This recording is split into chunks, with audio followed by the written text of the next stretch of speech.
Les affrontements s'aggravent dans l'est de la République démocratique du Congo alors que les rebelles du M23 poursuivent leur avancée stratégique en direction de la ville d'Uvira.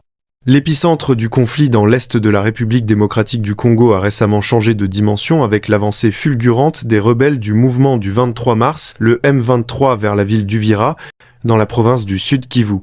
Durant les premiers jours de décembre 2025, les combats se sont intensifiés dans une région déjà meurtrie par des décennies d'instabilité, provoquant de nouvelles vagues de violence, des déplacements massifs de population et une crise humanitaire en expansion.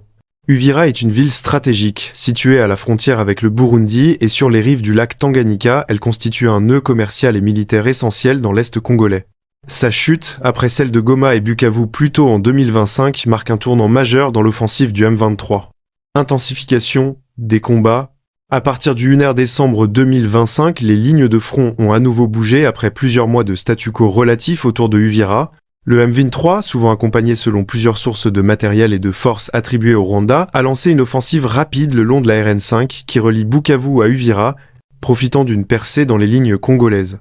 Les combats ont été décrits comme particulièrement intenses, malgré la signature récente d'un accord de paix entre Kinshasa et Kigali début décembre à Washington sous l'égide des États-Unis, un accord qui n'incluait toutefois pas directement le M23 dans les négociations de paix. Selon des sources locales et internationales, les troupes du M23 ont fait leur entrée dans la ville d'Uvira dès le 9 décembre 2025, après la déroute des forces gouvernementales et de leurs alliés. Les rebelles ont revendiqué la prise de la ville, certains médias rapportant une progression parfois sans affrontement direct, tandis que d'autres évoquent encore des combats sporadiques dans certains quartiers. La situation restait, à l'heure des derniers rapports, incertaine pour de nombreux habitants qui, n'ayant pas pu fuir, vivent dans l'angoisse de voir leur quartier se transformer en zone de bataille. Le M23, composante principale de l'Alliance du Fleuve Congo AFC, est une rébellion qui existe depuis plus d'une décennie, mais qui a repris de la vigueur en 2024 à 2025, étendant son emprise territoriale sur plusieurs régions clés du Nord Kivu et du Sud Kivu. Cette avancée vers Uvira représente l'une des offensives les plus significatives du mouvement, après ses succès antérieurs à Bukavu et Goma, les deux plus grandes villes de l'Est du pays. Les forces armées de la République démocratique du Congo, FAR, soutenues par certaines milices locales telles que les Wazalendo, et jusqu'à récemment par l'armée burundaise, ont tenté de freiner cette progression, mais ont été débordées sur plusieurs fronts. À mesure que les lignes gouvernementales ont cédé, l'armée burundaise a fini par fermer ses frontières avec la RDC, craignant un débordement du conflit sur son territoire. Le Rwanda, souvent accusé par Kinshasa et par plusieurs observateurs internationaux de soutenir le M23 matériellement et logistiquement, a nié ces allégations malgré les preuves rapportées par des diplomates et des journalistes.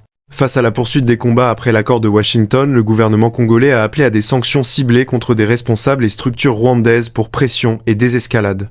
Les États-Unis, l'Union européenne et le Royaume-Uni avaient déjà adopté certaines mesures restrictives et d'autres sanctions étaient envisagées si la situation ne s'améliorait pas. La prise d'Uvira, à proximité immédiate du Burundi, a intensifié les craintes de spillover régional. Les autorités burundaises ont exprimé leurs préoccupations quant à la sécurité frontalière et au flux de réfugiés, fermant leurs postes frontaliers et augmentant la vigilance militaire.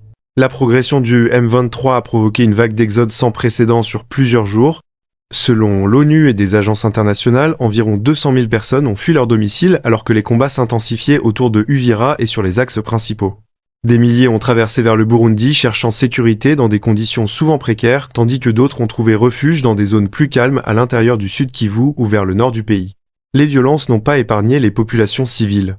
Les autorités locales et organismes internationaux ont signalé plusieurs centaines de morts, y compris des civils, depuis le début de l'offensive renouvelée en décembre 2025. Cette tragédie s'ajoute à un conflit déjà long et meurtrier depuis des années dans l'est de la RDC où des millions de civils vivent dans l'insécurité permanente, souvent à portée de tirs et de violences armées. Uvira n'est pas seulement une ville frontalière, elle représente un carrefour commercial vital reliant la RDC à ses voisins du Burundi, de la Tanzanie et au-delà via le lac Tanganyika. Son port et ses infrastructures en font un centre logistique clé pour les échanges régionaux. La perte de ce bastion affaiblit les positions gouvernementales dans la région et ouvre potentiellement de nouvelles voies de progression vers le sud, vers des zones encore plus enclavées. Sur le plan politique et psychologique, Uvira avait été érigée par Kinshasa comme une ville-refuge et base de résistance après la chute de Bukavu. Sa perte représente donc un coup dur pour le moral et la stratégie de défense des autorités congolaises.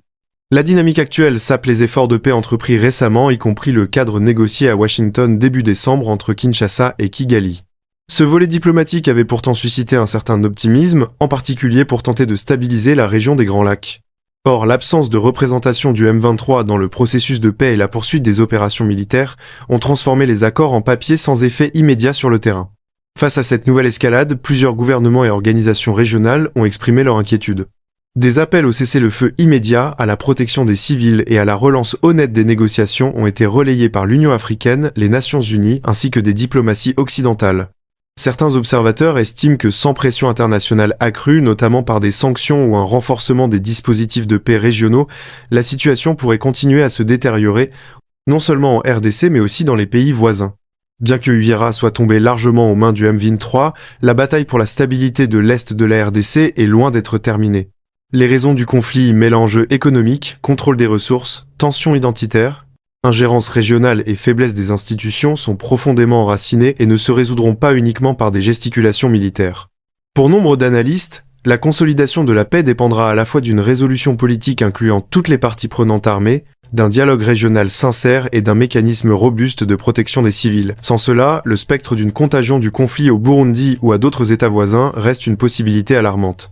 L'offensive du M23 vers Uvira et la progression des combats dans l'est de la RDC marquent une nouvelle escalade majeure dans un conflit qui a déjà coûté la vie à des milliers de civils et déplacé des centaines de milliers de personnes. La prise de contrôle stratégique de Uvira par les rebelles remet en question les récents efforts diplomatiques et souligne l'urgence d'une approche concertée tant sur le plan humanitaire que politique. La situation reste fluide, dangereuse et tragique pour les populations civiles coincées dans cette spirale de violence, et les jours à venir seront déterminants pour l'équilibre du Sud Kivu et de l'ensemble des Grands Lacs africains.